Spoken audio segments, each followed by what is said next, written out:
This is the Perfect Being.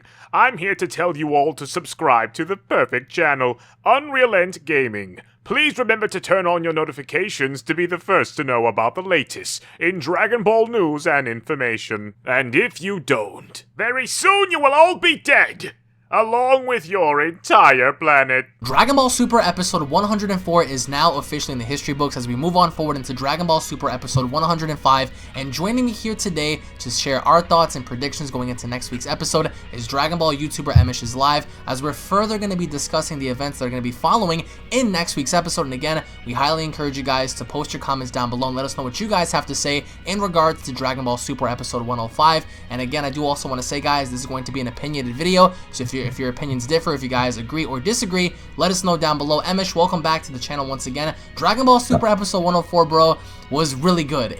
I think it was a really suited episode, especially when it comes down to explaining the manga more or less to the people that haven't read it in comparison to Super Saiyan God and Super Saiyan Blue. But next week, it looks like we're going to be entering the Master Roshi episode, to where finally it looks like, judging based on the preview, that Roshi's going to be, trying to sacrifice his life into either preventing someone and attacking him, or perhaps trying to ring somebody out. Now, we spoke briefly off camera as to what you think is going to happen, so right off the bat, why don't you let the world know, what do you expect to see from Master Roshi next week? Because I'm calling it now, he's going to get ringed out. You have to, because, I mean, it's been weeks and nobody's been thrown out. So, right. What's your take on Master Roshi going into next week's episode?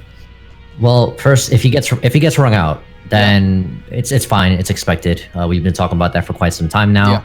Yeah. But what they're trying to portray is him risking his life. No, Roshi, don't die. All this other stuff. Yeah. I don't necessarily think he's going to die. No, he's not going to die. But if he did, for example, let's just theoretically say if he did, that would add so much intensity to the whole to the whole concept of this arc so far. Yeah, you know what I'm saying? Because he was the last person you would think would actually die, let alone somebody being killed.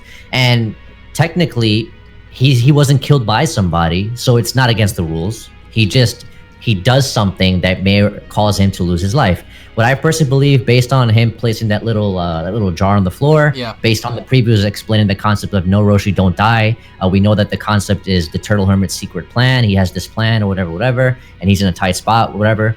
Calling it right now, Mafuba is incoming. Definitely. All right, so we just spoke about this a little bit off camera. Why do you think it's Mafuba? I mean, it's a great method to use if you want to seal somebody away and then kick the jar away or whatnot. But why do you think it's gonna be Mafuba out of all things?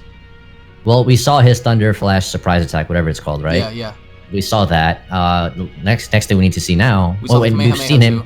We've seen that. So the next thing, and if you want to look at the original Boogie Back outro, stuff like that, if you want to consider that, Master Roshi, aside from the the original inventor of it, he was the next person in line to actually utilize this technique. And what better way to see it than now, especially if he's going to get wrung out. I would think that if he gets wrung out while at the same time sealing somebody away, or not sealing them, but that person away indefinitely, temporarily, just enough where you could seal them into the jar and then just throw the jar out afterwards, and then as a result of that, you get wrung out. That's okay, as long as he handles this thing, as long as he gets down. I think that's going to be great to see. I think it's going to give Roshi a lot of credit and a lot of points on people's books who think that Roshi isn't exactly, a hard hitter in this tournament. He has techniques, we can't deny that. I am calling it right now, it's going to be Mafuba, because we know that the Mafuba drains, it drains an insane amounts of your actual life energy. Not just, even though Ki is life energy, but your life essence, it really severely weakens you.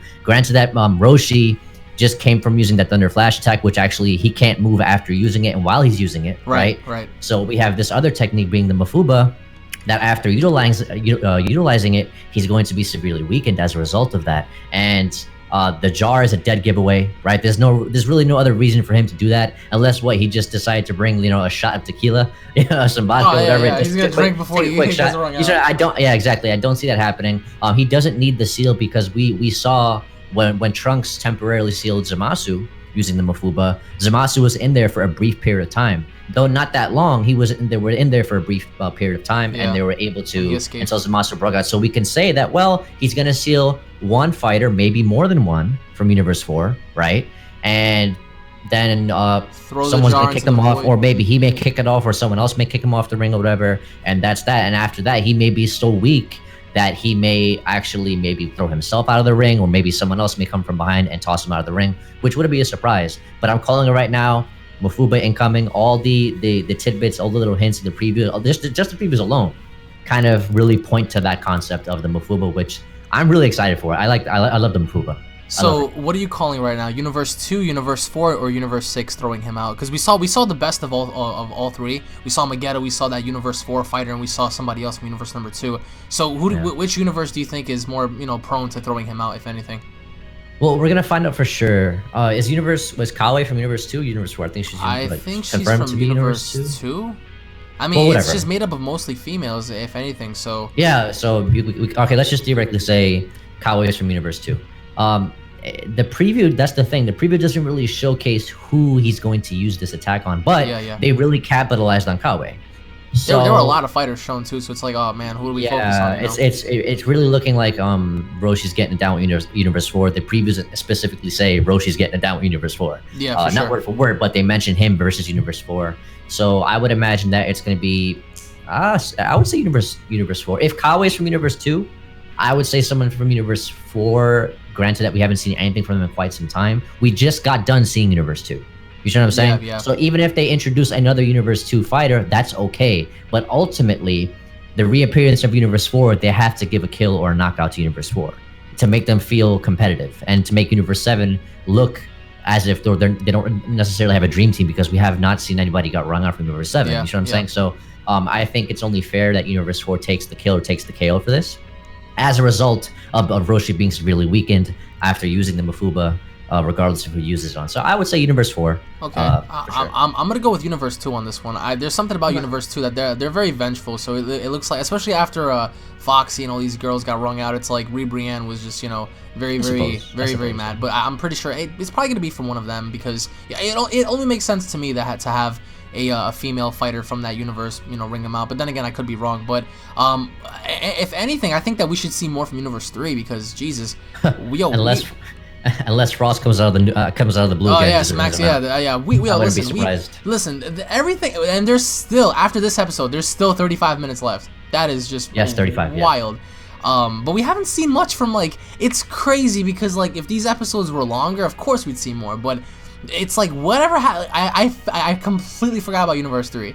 I'm like, yo, where are these guys? Like, they're just like you can't. They have a couple people left. Yeah, but it's just like one of the guys, actually Pepperoni, controls like a plethora of fighters. So it's like, where is he? Where are these dudes? I'm pretty sure we're gonna get more of them. Probably fighting Universe 7 and whatnot. Maybe they're gonna get more eliminations from that universe, onto our guys. But going into next week's episode.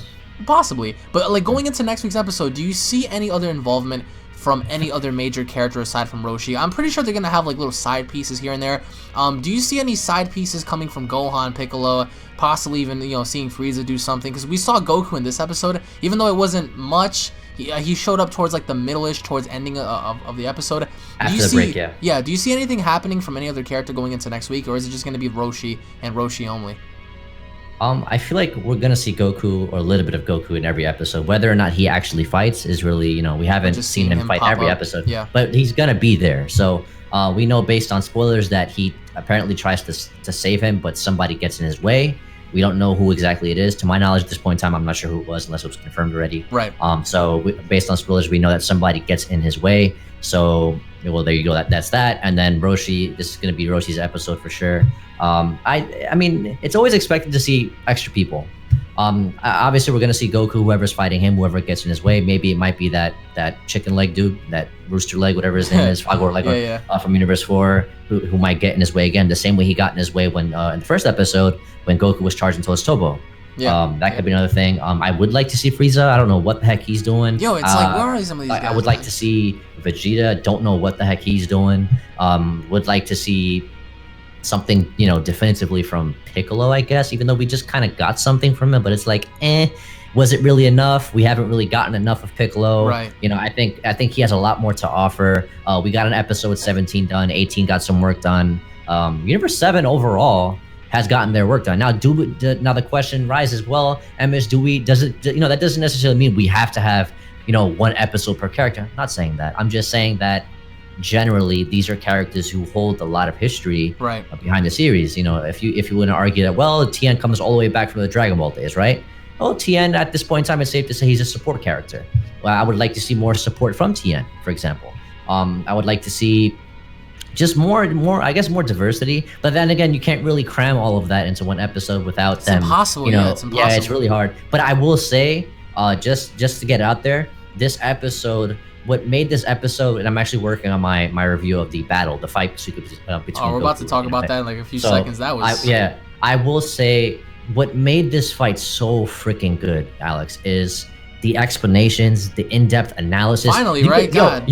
But you could tell they actually tried to deliver an idea and a concept to explain everything, and that's what made me appreciate this episode so much. It's not even so much Super Saiyan God Goku. It's not even so much the fight. Right. You know, it's the fact that as they're fighting, you're being given an analysis of some kind.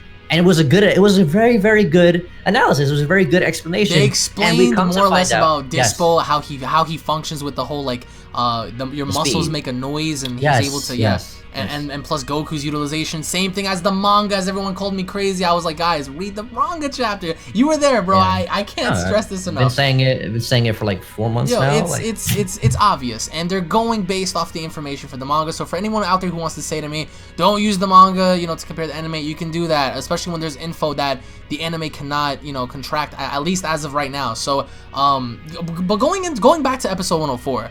What did you think of, like, because early on, right, it made sense. Dispo was fast enough to just not only hear hits, you know, body, you know, tense up, and then he heard his muscle. He's a hare, by the way, so it's like that explains, like, you know, the whole concept between the tortoise and the hare is extremely fast. But it made sense, and he's able to increase his speed like thousands of times beyond normal comprehension, like superhuman speed. What did you think of like the early fight going into like towards like the end? Because what was happening is, even Hit admitted it, he needed a little bit of prep time to understand what was happening, and Topo pointed that out. He was like, look, because once what's the little frog dude's name? Once Kunchi actually told Topo, oh yeah, we got the battle won. Topo was like, nope. If you really pay attention, it looks like Hit is allowing himself to get hit, and he's studying Dispo, and he's improving, and that's why he said, yo, this is not an ordinary fighter. We have to, yeah. So like, what did you think of all that? I agree with it. I mean, it's clear to see. Can I gloat a little bit? Oh, you can gloat. Go ahead. Dispo, I'm not gonna say he's fodder just for the sake of the comment section. I'm actually gonna mention that in my video as well. But it's not so much Dispo was beating Hit. He was taking it, and he was. Don't get me wrong. Like, it comes down to yes, but he wasn't beating Hit's time skip. He was stopping Hit from using the time skip. It's a complete difference. He wasn't faster than time skip at all. It's just a matter of he struck at the opportune moment. And then we got a beautiful explanation as to what allowed him to do that, and I was satisfied with it. And I said it on our videos before. I said, listen, if they can give us an explanation without fucking pulling it out of their ass, and excuse me for cursing, then I would appreciate that very much. Because to go from not being able to dodge a plant monster, Nariyama, you know, and all this other junk is just absurd to me. And then in an instant, he can increase his speed thousands of times. But then guess what? As the fight progressed, we got more confirmation from Goku himself, and even Hit mentioned it early on, right, that Dispo cannot change or alter his speeds after he already, creates an action. Meaning, if he already exerts himself and charges at you, he cannot change his direction. He's too linear, like Goku said. He's too straightforward in his attacks. That's a severe problem, especially when you're fighting guys like Hit.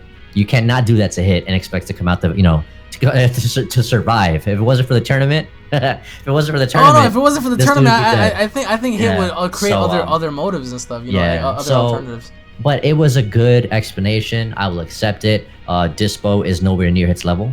I'm telling you guys right now. Even from the get-go, his speed is very admirable, though. You have to admire his speed. It's Topo really good. confirmed. He said, "Listen, Hit is adapting to Dispo's movements." That's word for word what he said. He's adapting to his movements and he's improving. Could he be getting hit on purpose? Now that's debatable. Yes. Right. I don't think Hit wants to get hit because he's not like a powerhouse, right? But right. I don't think he wants to get hit, but he wants to see Dispo throw those attacks so that way he can learn them, study them, and then improve and adapt to Dispo's speed. Ergo what Topo was saying. So it just really depends on whether or not you're taking the subtitles out of context, because see, even with subtitles, it will never justify or give you an exact explanation as the original language. You know what I'm saying? Yes. So obviously we don't understand Japanese, so we have to make the best of the subtitles. So Dispo goes to say that Hit, if you look closely, Hit is adapting to Dispo's speed. Could he be getting hit on purpose, which is suggesting that Hit is allowing Dispo to throw these attacks, and therefore he's studying them and he's improving and he's adapting to, and he's noticing Nothing that new Dispo's there, right? attacks Yeah. are exactly that Hit is too linear, he's too straightforward. Yo, but I He- loved how Toppo actually acknowledged him, like, okay, this guy, we have to pay attention. And even the other gods in the Kaioshin were like, okay, that's Universe 6's ace card. Maybe if we can ring him out with Goku, that takes away two of the biggest problems. But what I've noticed also, two things, is noticing how Hit was improving against Dispo little by little. If you notice really closely, Jiren's demeanor changed. He looked very, very concentrated, and he looked like he was not angry, but he was really focusing on Hit. Concern. Yeah, kind of like He's staring studying. him down. He's studying. Oh, he's definitely studying. Yo, he has the biggest advantage. But also, one thing that did not make any sense in this episode to me is how come the most powerful being in existence cannot follow a simple fight? Oh, he's not a fighter. That's what it is. I understand he's not a fighter. No. Yeah, I he's not understand a fighter. that. But that was The like, Daishinkan- come on, man. And the Daishinkan, even the angels, they saw it. They can see it. Bada was she said she managed to see it as well. Yeah, no, everyone saw it. Yeah. Right. They're Except for the fighters. gods, They're masters. Like they train the Hakaishin. Like it's nothing new. Even But the Hakaishin. it's just were, like, weird to me how is the Grand Master, like, you know, the king of everything, cannot he has no possibly fighting see it. sense. Yeah, he has no fighting. That's It's like, expected. yo, it's that little goofball couldn't see anything. He was like, what? Yeah.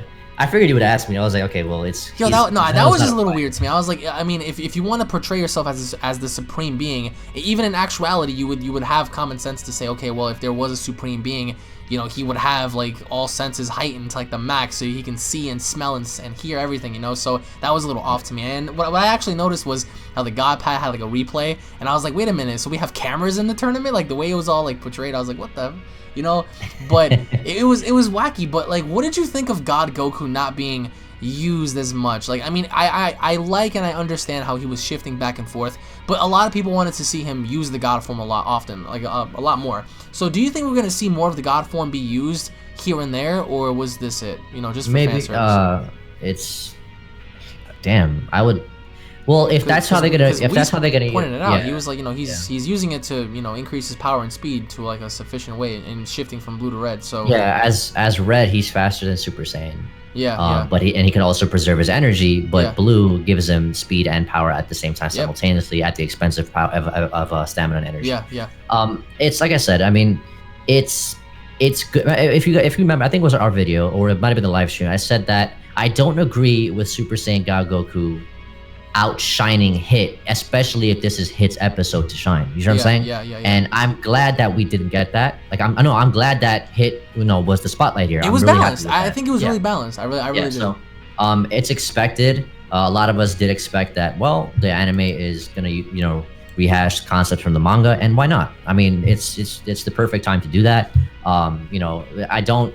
To this day, you know, I'm on the fence with you. I kind of agree with you with the whole idea of, well, why is he utilizing Super Saiyan God now? He could have just actually walked into the tournament with it. Yeah, right. You know, so he could have done it. He could have done it numerous times before against other major fights. Right. So, and he never did it. So it's like, But you gotta. I mean, I don't think like Akira and like the writers really, you know, I think they're not very literal when they really tried to say, oh well, let's bring Super Saiyan God. Oh no, I haven't used it in a long time. No, he doesn't give a crap. He's just like, you know what? Let's just do what we did. Okay. One thing I do want to address real fast is a lot of you guys were asking me, how did Goku do Super Saiyan God?